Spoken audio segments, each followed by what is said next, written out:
have gotten to the point in our business where we have to have more of a big picture mindset, where we have to actually figure out how we can grow the business and not so much be the business. 3, 2, 1, let's go.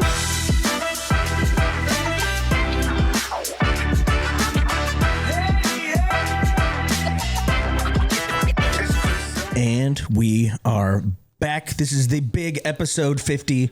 I wish Episode balloons, 50. I wish balloons and confetti were falling from the ceiling. But Yeah. I'll do that in the post. It'll be beautiful. Post edit. We'll throw Yeah. in some balloons. Actually, hold on. Baby, that was Did you hear that? sexy. I did, yeah. All right. Anywho, No, I think episode 50, I think this is like a cornerstone for our podcast. this is major. Yeah. You know, we kind of did some pre-show notes here, and at no point do we bring up that this is episode 50. No, but Like, that's huge. I inaugural don't think cheers. very many people make their podcasts go to 50, especially without a lot of traction that we're getting. Just winging it. Congratulations on number 50. Welcome back from the Snowmageddon 2026. Yeah. That's a good point, yeah. There's 15 inches of snow or so outside. Yeah, we had to close Sunday and Tuesday, which for a restaurant being closed 2 days is pretty rough. Yeah. And while we had Saturday, everybody ran to the store, Yeah. grabbed their milk and toilet paper and eggs, preparing for the great Snowmageddon. Yeah. And then, so Saturday was pretty slow. The rest of the week, actually, last week was pretty solid leading up to it, but Saturday was like the last minute panic. So Saturday was slow, and Sunday, Tuesday closed, and here we are. Yeah, what was gearing up to be really good January, it'd still be all right, better than last year by a significant margin, but not what we were hoping for sure. Yeah. The other thing we're going to touch on is we're still in the process of setting up a text group for all of our Yacht Shot Club members. Essentially, the goal of that is, our thought was like, when you buy the Yacht Shot, take the shot, you get the hat, you sign the board, but we also have like a QR code or some way that you can sign into like a VIP group where we send special promos and discount codes. So that's something we're working on over the next couple weeks, which whenever that happens, we'll make sure and let everybody know so we can get everybody who's previously bought one to sign up. Yeah. Exclusive offers. A real club. No, I like it. Like right now, it's just the idea of a club. Yeah. We're gonna. We have all these disjointed regulars that I think if they all just came together, they would realize we're not that different. We're all wearing the same hat. All right. You want to jump into our topics? Get Yeah. this thing going? Yeah, touched on it a little bit, but basically just going through kind of like the mental side and tolls of entrepreneurship. When you quit your job and, you know, you're pursuing something that is for yourself and only for yourself, there's a lot of things that go into that I don't think people realize. It sounds great. Freedom always sounds like, it's the best thing ever. But with freedom means infinite possibilities. And one of those very real possibilities is you could fail. And that means something different for a lot of people. But, you know, for us specifically, if we fail, like, we have mortgages that we need to cover. We got families to feed. We got loans and debt to pay off now with this whole restaurant thing. So it's like, yeah, there's freedom. There's freedom to be as successful as we possibly can. But there's also the freedoms of, like failure, which you have to kind of be able to have that at the back of your mind, kind of motivating you, but also not clouding your decisions. You can't be fearful of those possibilities. Yeah, at a certain point, that's kind of what we decided when we started this whole thing, was like, we were young enough and in a point in life where we're like, we can jump off the edge and just see what happens. And I mean, we can go work at UPS or Walmart for 20 years, you know, do a career and just be be just fine. But this episode is brought to you by Echo Spirits. Make sure you go down and check out some of their award-winning bottles. Drink local. There's still a lot of things that go into like what we're doing, and and like the mental side, it's very draining. I'll just say that. It's draining, but I think our past jobs, things we did in the past, like me being a cop in the military, kind of set us up better to handle that stuff than a lot of people. Like in the military, it's 24/7 stress. Yeah. They call it hazing when you first get there. Yeah. I think that's the political term for it, the politically correct term. Yeah. Hazing. But, no, I mean, I'll say when I first got into the military, a little side story here. When I first got in the military, there was a decent amount of hazing that went down. Mm-hmm. And when you first get there, you start dealing with that stuff and you're just angry at everybody else. You're like, they're just messing with me. And then after a few years, it becomes nothing. Yeah. It doesn't bother you at all. And then, you know, later on in life, you realize like all of that time, they're just inducing stress. It makes everything really, really complicated until you get used to the stress.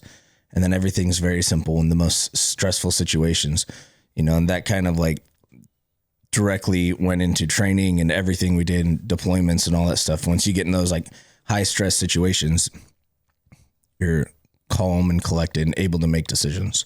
Yeah. And I mean, I feel like it rings clear with this whole journey too. It's like every rung of the ladder creates new problems, new stressors. But as soon as you just acclimate to that, then it's like, oh, not that bad. And then there's always another rung that you got to climb. So it's always this process of like stressing yourself out, figuring out problems, getting back to baseline, and then going right back up there, and just one leg at a time, one rung. Yeah. One of the things, I mean, law enforcement in the military are similar with this aspect of like training it's basically essentially breaking down every situation, you know, to the smallest part that you can control. And how it works in like law enforcement, you show up to any scene and it's absolutely chaotic. People are running around screaming. There's blood everywhere, whatever. You have to first figure out like, what's your end goal? What are you trying to do? What are you trying to accomplish? And then like, what's your A to B to getting there and solving that problem? Like there's a million small problems going on, but you have to figure out like, what can I do right now to solve this? Mm-hmm. And then you move on to the next one. What can I do to solve that? And so I think we have been using that mindset since we started this thing. I mean, even in the food truck, we had 15 different directions that our business could go. Yep. And we were solving problems that hadn't even happened yet. But it's like, if this was to happen, if my pickup truck broke down and we had to figure out a way to get our food truck out, we knew we could get a U-Haul. We need to go to Home Depot and get a pickup, or, you know, we're like, try to pre-plan things in order to get some of that stress off you when the issues happen. Outside of like very, very, very crazy circumstances, like a car crashing into your building, like there's no real problems. Yeah. Luckily we're not really at risk of that, but like there's not really a problem that will occur that you can't overcome somehow. Like as long as you have the right mindset, it's like you said, identify what it is, identify potential, solutions. Yeah.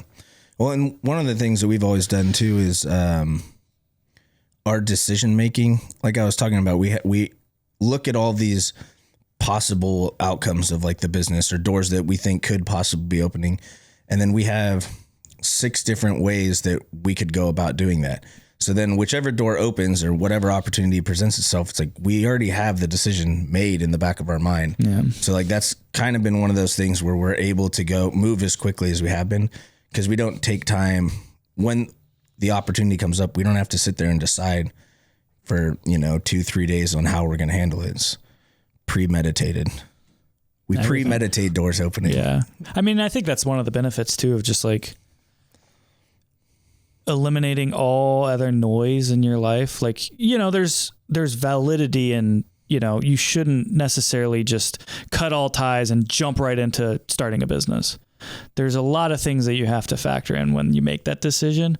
But one of the good things of doing that is it clears your mind of everything else, and success and the goal is the only thing that matters.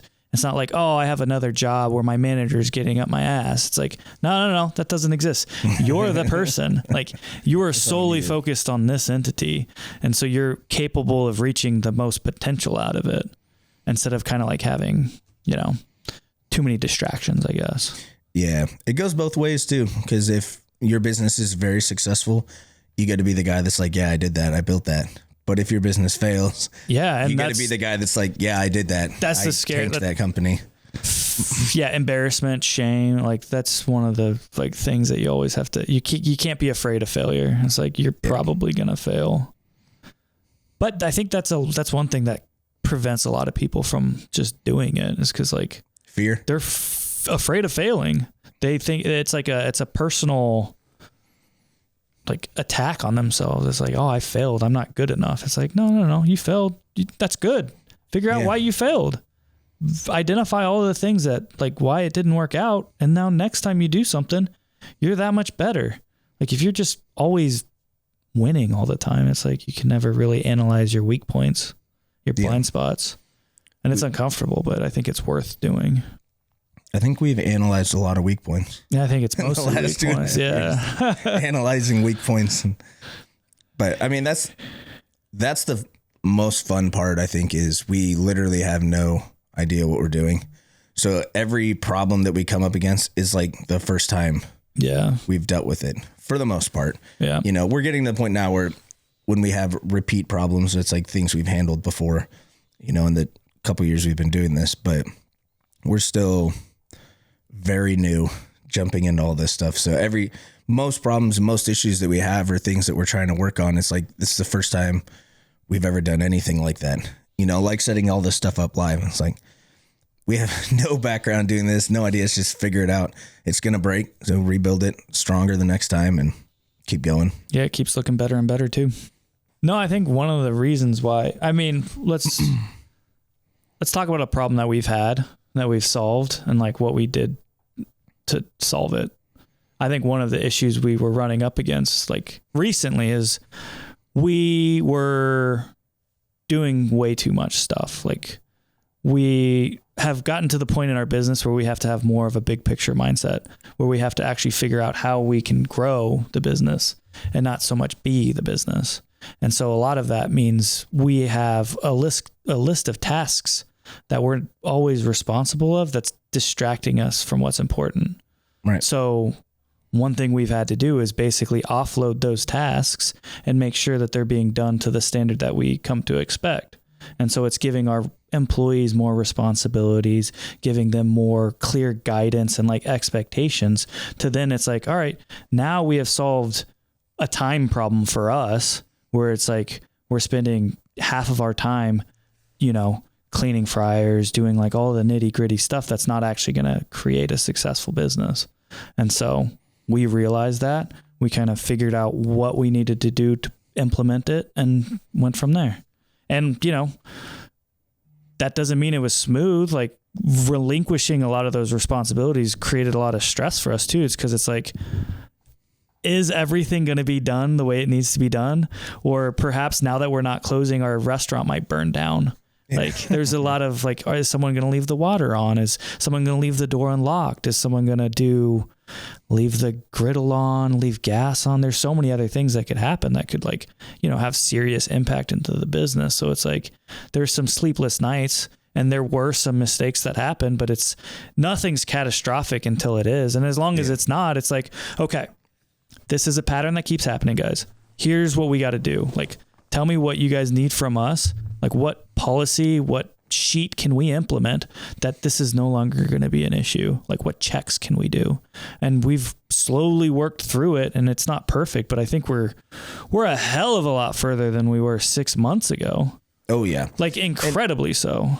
One of the things too, and because we've got to know a lot of other restaurant owners and talk to them quite frequently. One of the things too is just like people expect their employees to be perfect. Yeah. And it's like, if I'm going to hand over responsibilities to you, you damn well better do it perfect and it better be done right every single time. When in reality, no one's perfect. We're not perfect. No. Like there's no business owner out there that's doing everything perfect every single time because we're human, people mess up. And so there's like, you have to have a grace period, especially when you're handing over a responsibility like that. It's like, they've never done this before. They're learning. So for us, it's like, I've been doing this for 2 years. It's very simple. Just do this. Yeah. And they're like, this is my first time doing it. I don't know what I'm doing, you know? So having that, you have to have the patience and like grace period to understand, like, you're handing over these responsibilities, but part of it's on you and your ability to train people and lead people. But it's also like, it takes time. And you're not going to be good at it either, because you're good at doing the task, but you've never trained yourself to train someone. Like, you still have to figure out like the exact like wording and like techniques and like figuring out what clicks with different people too. It's like, there's a whole lot of other stuff that goes into it. Yeah. And we've talked about before, like, you make your closing checklist and you make it, it's beautiful. You read it 10 times. You're like, this is it. Yeah. Nobody can mess this You up. can't mess it up. You give it to somebody and they mess it up and you're like, how the hell did you mess that up? And they explain why they messed it up. And you're like, well, I never thought anyone would read it like that, but it makes sense why you messed it up, you know? And then you go back to the drawing board and it's just like, things have to break in order to get built back stronger, you know, and it has to continue to happen. Yeah. And it's frustrating, but Yeah, it's getting there. get through it. I think we're pretty much over that curve now, but initially when it was me and you opening and closing every night, like the first few nights of being like, are they okay? Yeah, no, Is it okay? That to this point, that has been the hardest part, I think, of the business is Letting like go. relinquishing, like for sure. Like starting the food truck was easy. That was all control from us. Like we had everything that went into that business was on us. And like, I know that we can do it. Like we're just that kind of people and whatever. But it's like, once you start getting 10, 15, 20 employees, it's just like, man, there's a lot more stresses involved. You got interpersonal conflicts. You got a culture that you have to cultivate. You have to have, there's just so much more that goes into it that, I mean, we had a little bit of experience with it, like being team leaders in the military, but we were lucky because we had we were in a special unit. Everyone there not only wanted to be there, but would die to be there. Like, and they wouldn't hesitate. And went through insane amounts of training and like expectations to even get there. Yeah. You know, it's like, you can't just want to be there and show up. Yeah. You know, you got to go prove yourself that you can even be there. So we had, it was like, you know, kind of on easy mode during that. And then we were spoiled. And then we get here and you're like, not everyone operates like that. I guess we got to figure this one out too. We're the only ones. And no fault to anyone, but it's just, that's the reality of it, you know? Yeah. And it's different being a leader of like a small unit or a small group compared to being an owner. Mm-hmm. Because it's like you having just a few people that you're in charge of, even if it's like 10 people, you know, I do all the training. I got this small thing. You don't have to worry about anything else. Yeah. But here it's like, we're slowly getting to the point where we're putting, you know, training up our staff to be leaders and have people under them, which is the whole span of control thing, you know, that we learned from the military. But we're slowly getting to that point, but it's also, you know, we have everything else in the business that we're trying to pay attention to. Still have to balance. Yeah. It's weird. A little bit, but I think, hey, we're in a really good spot. I'm happy where we're at. We still have a long ways to go, but yeah. You think we're going to be doing this podcast in like 10 years? Yeah, I think we're going to go back. I'm pretty confident. Yeah. No, I see this as like episode 1 of our new whatever we're going to do next. I think once we get we blow up, get monetized, we put everything else that we've done. Those are for like the loyal people behind a paywall. And then like, this is the first episode. Yeah, it's like the first 50 were just practice. Yeah, that was practice. Now we're starting. We got PowerPoints. We got topics that we're going through. A prompter. You're looking real official. I'm looking official. I don't think they'll let you on a yacht with a hoodie and a jacket. Bro, it's so cold in here. Yeah. I cranked the heat up, but it doesn't really work. Our office went from a basement to a closet. Yeah. So it's nicer than the basement, but it gets a little chilly when it's. It sucks because just right out that door, it's like an extra 15 degrees warmer, but yeah, we'll get there. We got a new segment. Yeah. We're calling Operation Save the Bar. I think this is going to be our next 90-day big push is Operation Save the Bar. And the reason why it might be a little hyperbolic, save the bar and everything, but also not kind of, because if we don't get our liquor sales up, that's going to be a real impact on the growth of our business. Very much. Because right now, the average bar, kind of like restaurant bar combo, you kind of want, 30 to 50% of your total sales to be liquor. And that's because you want your cost of goods to be, closer to 30% or lower. And liquor sales, it's a lot cheaper. You charge more for liquor. It's usually your average is 20 to 25% on your margins. And so the 30 to 50% that we're trying to get in total sales, we're at 5% of our total sales is liquor. And that's not enough. There's just so much potential there that if we don't do it, we would be hamstringing us going forward. So yeah, we're essentially running a cheeseburger restaurant that sells an occasional cocktail. Yeah. And I'll put it this way. Us being at 5% sales and not being at 25% sales, that's the difference from us losing money to being profitable. Yes. If we don't get our liquor sales up more, we will continue to lose and bleed money month over month. So yeah, it's a little hyperbolic that we got to save the bar, but in 90 days, if our liquor sales are still at 5% of sales, our business will be at risk. Which the 5% is growing. It is growing. Our sales, since we started in the restaurant, our sales monthly have continued to go up on average. Our weekly sales and everything is still slowly climbing. Mm-hmm. And as our overall revenue grows, the liquor sales growing with it, but it's just staying right at the 5% mark. Sometimes we've hit 7, I think. Some real big weeks. Yeah, some way. It fluctuates like anything else, but on average, we're gaining about $20 in sales a week. So, And the standard, if I'm right, most restaurants that are Buffalo Wild Wings, full restaurant, full bar style places that have a full food, full bar, it's typically right around 50%, if not more, right? Yeah, I think so. Talking to some of the other business owners just down in this area, yeah, they're doing closer to 50-50. And I'm sure if you ask them, hey, what if you were only doing 20% liquor? They would be like, we would go out of business. Yeah. It's that important. Liquor sales help restaurants a lot. Yeah. And part of the reason, you mentioned the margins, but we can kind of break that down.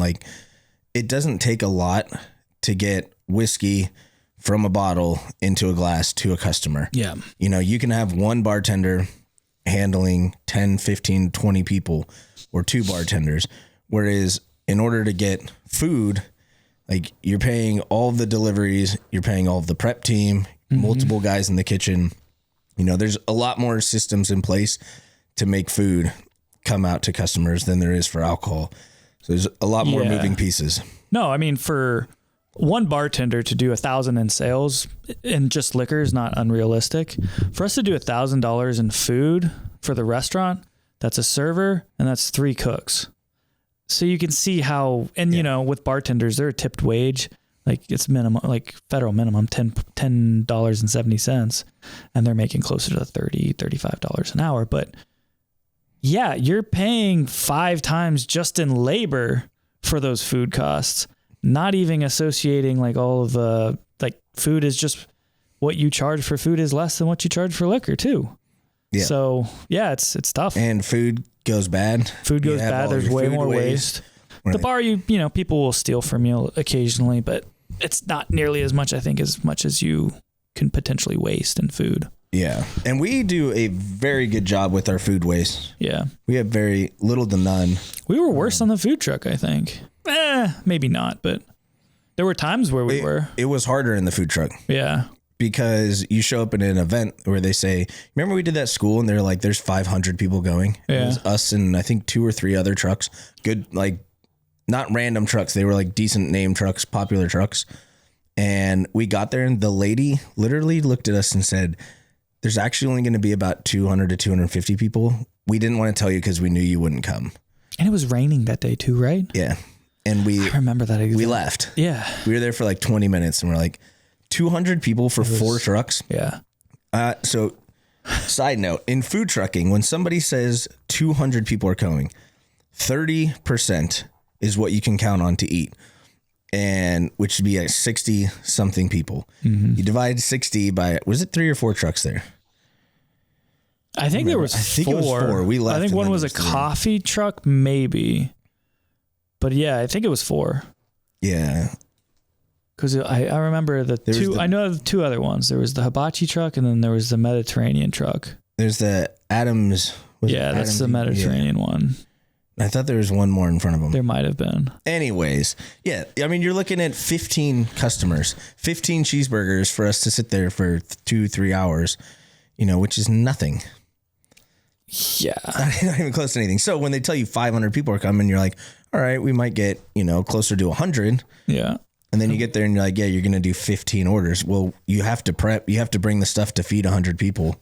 So that's where it made it a little bit harder. And food trucking, like here, we're open set hours, 6 days a week. Some weeks in a food truck, you got 4 events. Some weeks you have 8. Yeah. And so it could be the last event of the week. You might not have an event for 3 days. So all that stuff you prep is like, you're making chili. A lot of chili. We made a lot of chili. Yeah. Oh my goodness. I think the worst we did was like, how much do you reckon the worst was that we had to take home? I think it was like 60 pounds, wasn't it? Of meat? Yeah. There's a while. My whole freezer was. I think it was the worst one was our last event, that music festival, where we thought we were going to do basically 3 times the business than what we did. And so we had 3 times the product, which meant we had 3 times the amount of chili. I got pretty good at making chili. Yeah, though. no kidding. Yeah. I mean, it's a mean chili. Yeah, I think after our last event, the Buckeye, was it Motorcycle Music Rally? Yep. Flop.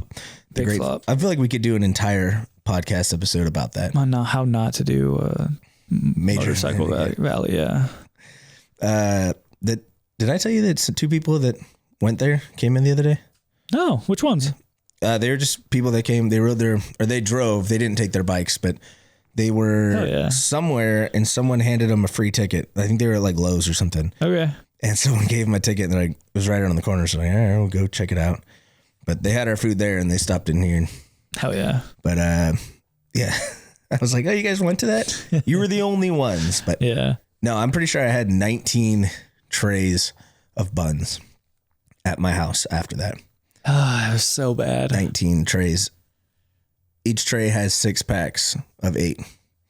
I'm not going to do the math, but all that to say is a bar is a lot simpler of I don't know if simpler is the right word of a business than a restaurant, but there's aspect to it that's easier, I guess. Yeah. There's also aspects that are a lot harder, but yeah, it's very different. But everyone says, food's bad money, restaurant or bar's good money. Yeah. So it's just, it costs so much less to get your product out there. Which, that goes right into our current problems is, it's simpler of an operation, but it's a lot harder to grow than food. Yeah. And so we can go into like some of the current problems we're facing in our bar. It's like, we've talked about this a lot, but everyone has the same liquor. Everyone has the same beer. You're selling the same product as literally everyone else. The only thing that you're selling at a bar is the experience. And a lot of that has to do with like a cohesive bar identity and a customer base of regulars that know each other, bartenders that people like. Like, it's a much more like people focused business. Whereas the food and like restaurant side, like you can throw a little bit more uniqueness into it. That's easier to sell and convince people to come try it. A bar, it's like, I think the worst thing you can have for a bar is an empty bar. No one wants to go to a bar to drink by themselves because they can do that at their house. Like, you wonder why clubs are so busy, or like certain bars are always busy. It's because the people know there will be people there. Yeah, it's a social thing. It's a social thing. People want to go where people are. It's just humans, I guess. It's something that like, hey, I don't want to be at my house. I just want to be around things and people. Which is funny, like the difference between a restaurant and a bar when it comes to the social aspect. Yeah. Like when our restaurant's busy, people come in, they look, and they're like, yeah, there's a couple spots to sit. Nah, I'll just get it to go. Yeah. I'll take it to go. But you go in a bar and it's empty and it's like, nah, I'll take it to go. Yeah. You know what I mean? Though, I've watched people when I'm working the front and the bar's hopping and popping. There's a game on, everybody's cheering or whatever. They'll be at the front ordering. They're going to sit down on the restaurant side and they look over and they're like, actually, I'm going to go over there. Yeah. Or they'll eat their food and then they'll go in the bar for an hour because it's lively. Yeah. You know, there's things happening, but it's interesting how when it comes to eating, it's like a private thing. Yeah. When it comes to drinking, it's like, I don't want to do it by myself. People will judge me. Yeah. But it's something that we have to figure out too, because right now, especially now with the snow, we have a bad location. It's hard to get to. It's hard to find. And people still don't know that we have a bar. So it's figuring out how to get the word out and convince people to come. Yeah. The snow plows. I don't know if you saw on Front Street, the snow plows literally plowed all the snow. Yeah. But it's just mounds on the sidewalk now. So it's like a barricade of snow you have to climb over to walk up to a restaurant. Yeah. You got to be committed. Yeah, for sure. And I think that's part of like what we have to lean into. It's like, this is exclusivity. You got to be in the know to drink here or something. I don't know. Still figuring it out. Yeah, we're still figuring it out. We did our first UFC night. Soft launch. Yep. UFC soft launch. We're not doing it this week. They had back-to-back weeks. Yeah. We're not doing this one. But starting, I think, in March, we'll be doing that, all the main events, doing it monthly. But that was awesome. Yeah. I actually very much enjoyed that. Yeah. It didn't get over as late as I thought, but... Well, that one was lucky because there was a lot of finishes. Usually if it's like all decisions, it can go to like 1 a.m., 2 a.m. Yeah. Or later. Yeah. No, I've watched them till 2 a.m. multiple times here. But that one started at 9, right? Mm-hmm. I think they had been previously starting them all at 10. So I think as part of the Paramount deal is they're going to do them earlier because there were so many complaints of people like, I don't want to stay up that late. And so I think that's one thing they're going to do more of, hopefully. Yeah, which is fine if you're on the West Coast. Yeah, everything's fine if you're on the West Coast. I hate to say it, but yeah. Yeah. No, actually, we had a good turnout. We had probably 10 people in there. Yeah. For Decent something that amount. we didn't advertise and kind of just messaged people to see if they were interested, I think it was a great turnout. Yeah. I think it could be potentially something really cool too. Yeah, it was fitting for our space. Yeah. I feel like our space feels like a UFC bar. A little bit. Same with hockey. It just feels like a hockey bar. It feels right. Yeah. Can't explain it. It just feels right. So I think, we're still trying to figure out what we got to do. And I guess that can kind of lead into our next area on how we want to figure out how we're going to do it. Yeah. So here's our idea. Or pretty much, how many people do you know have wanted to open a bar with their like friends and stuff?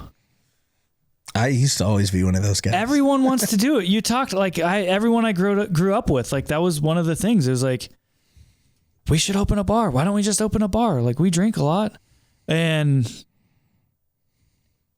no one has really like to this point shown what that looks like. It's like, we are two guys who decided to open a bar who have no business opening a bar. And so now it's like, well, you guys thinking about opening a bar, follow us and you can see all of our struggles and all of the ups and downs that you have to go through to like have a successful bar. And I think documenting that journey would be like really cool for people. Like I would much rather watch that than do it myself. Yeah. Well, I mean, it's interesting too, because a lot of people we talk to, though it's the whole reason we started the podcast. Everyone's like, wow, you guys actually did it. You're actually trying, like, you guys got to tell your story. And I'm like, okay. Yeah. So I guess we'll do this. But we still talk to people all the time that hear our story and like what we're trying to do. And they're like, that is awesome. I wish I had the balls to do something like that. Like I would love to start a business or something, but people feel a lot more comfortable watching someone else do it than actually quitting their job and trying to do it. And I don't blame them. That's a safe move. Yeah, for sure. But even then it's like, you know, giving people the resources and like, you're not alone for all those bar owners out there who are doing it. It's like, oh shoot, everyone is running into similar problems.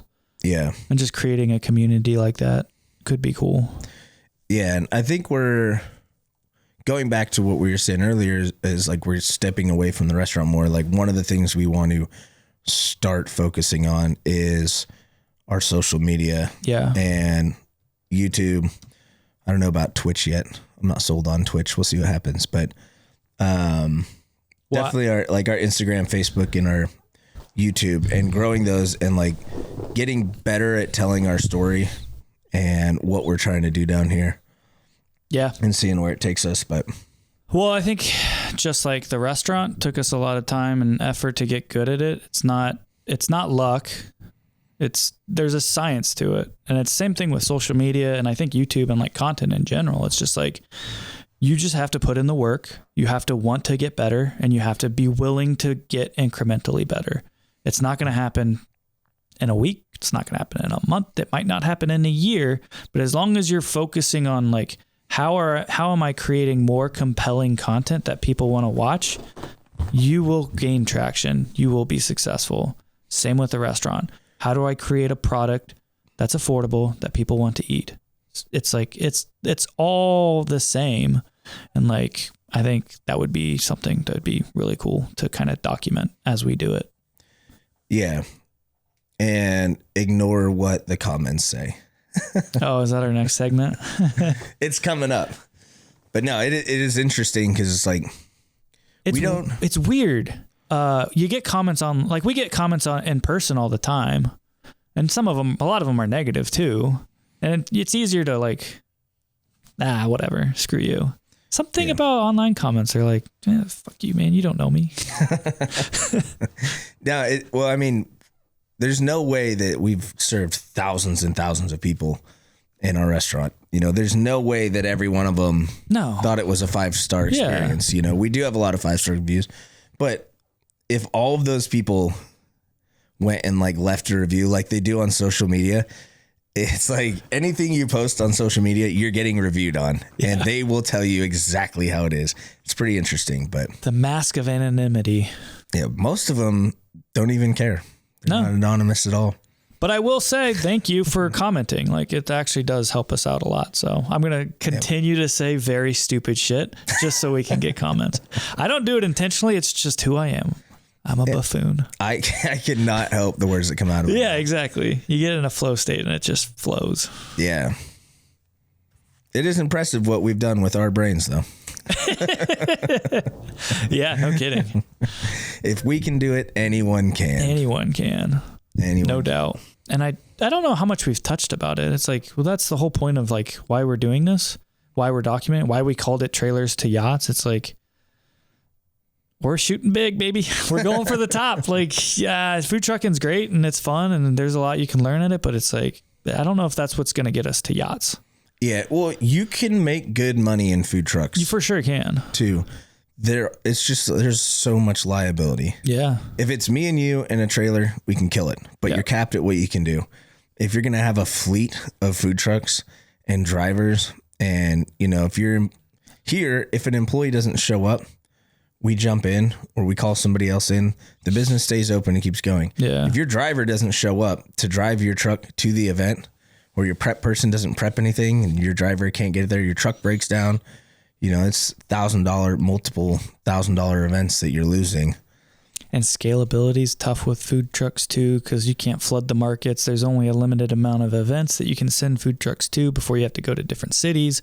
And then you're limited by the space in between. And you know, it's hard to build a brand like that. So, and we made good money when it was just me and you. Oh, we made great money. If you had, you know, 3 or 4 employees in the truck, plus you're paying for all the maintenance and storing, 4, 5, 6 trucks or whatever you got, it adds up.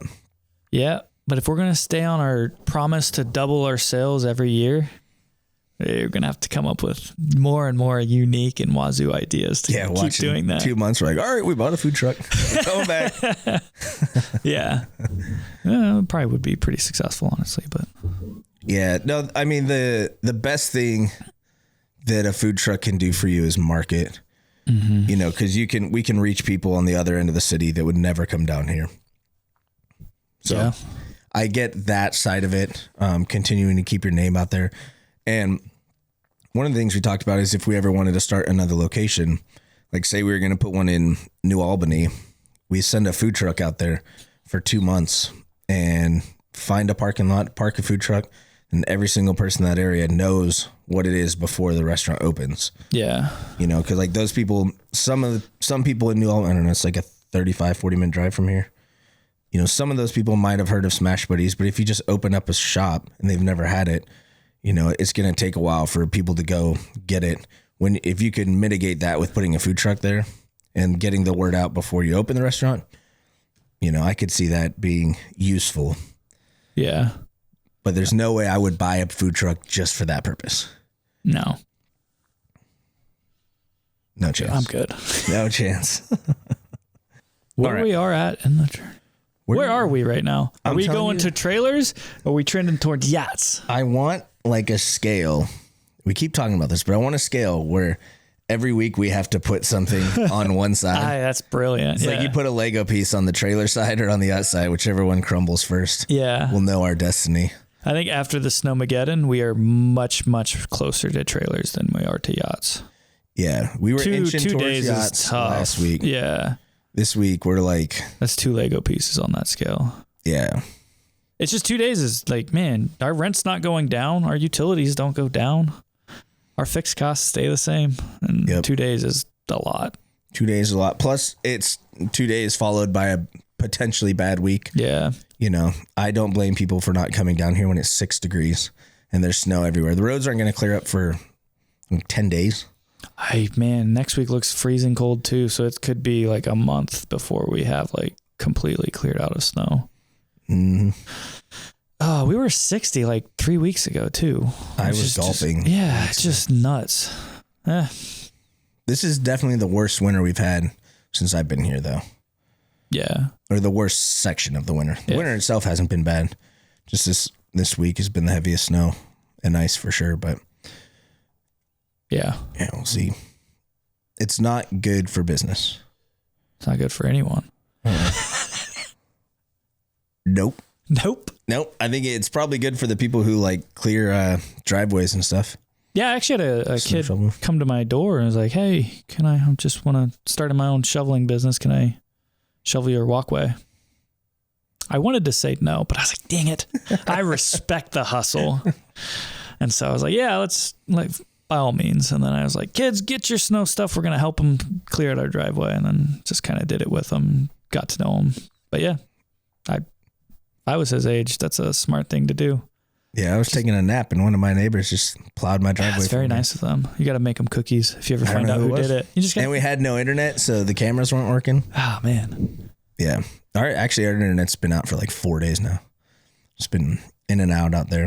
Well, at least you have good cell service then. Yeah. Yeah. And you just learn how to use your hotspot to get the Netflix. Oh, that's a good point. Yeah. Kids. Yeah. 3 days. Our kids don't watch a lot of TV, but 3 days of being snowed in, we're going to be watching some TV. Yeah. No kidding. There's not much you can do about that. Got to survive.